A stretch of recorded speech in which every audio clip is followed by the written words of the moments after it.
Good morning বন্ধুরা, কেমন আছেন সবাই? আশা করি সবাই খুব ভালো আছেন। আমিও খুব ভালো আছি।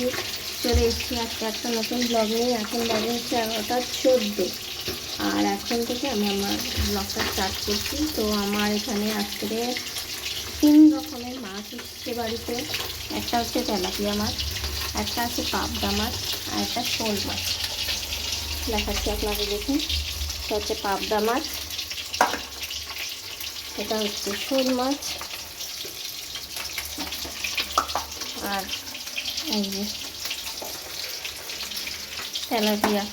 তো আমি এখানে তেলাপিয়া মাছ ভাজতে শুরু করে দিয়েছি। আমার ভাত এখানে অলরেডি হয়ে গেছে, আর উচ্ছে কাটা হয়ে গেছে, উচ্ছেটা ভাজবো। আর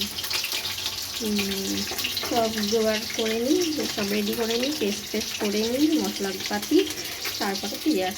তো বন্ধুরা দেখুন, এখানে তেলাপিয়া মাছটা আমি আজকে বেগুন আর আলু দিয়ে ঝোল করব, একটু মাখা মাখা করে। তো রোজ রোজ তেলাপিয়া মাছ কি আর নতুন নতুন করি, তো হাতের কাছে যেটা পাচ্ছি সেটাই করছি। এই যে বেগুন, এই যে আলু আমি কষিয়ে এখানে দিয়ে দিয়েছি জল। এবারে আলুটা সিদ্ধ হয়ে গেলে বেগুন আর মাছটা দিয়ে, এই যে জিরে বাটা রয়েছে, এই জিরে বাটা দিয়ে নামিয়ে নেব। সব তেলাপিয়া মাছ এখানে করব না, আমি কিছুটা ভাগ করে রেখেছি, এটা কালকের হবে। আর শোল মাছটাও আমি রেখে দেবো, এটা এরকম ধোবও না, এরকমই রাখবো। আর হবে পাবদা মাছটা, আর এই মাছটা, আর হবে হচ্ছে ভাজা। তো আজকে আর বেশি কিছু করব না।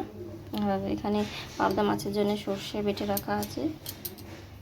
তো চলুন দেখতে থাকি। দেখো বন্ধুরা, এখানে পাবদা মাছের ঝালটা আমি বসিয়ে দিয়েছি, আর এখানে আমার তেলাপিয়ার বেগুন দিয়ে ঝোলটা হয়ে গেছে। আর এটা আমি সেরকম কিছু না, কালো জিরে আর কাঁচা লঙ্কা ফোড়ন দিয়েছিলাম, আর সর্ষে বাটা দিয়ে জাস্ট সিম্পল করে করা হয়েছে। মাছটা আমি দিয়ে দেবো, তারপর উচ্ছেটা ভাজবো, রান্না শেষ।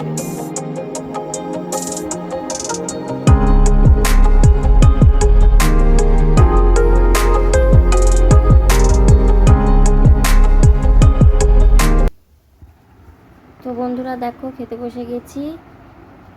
এই যে ছেলের খাওয়া হয়ে গেছে, একটু বাকি আছে। তো চলো, দেখা হচ্ছে নেক্সট ভিডিওতে।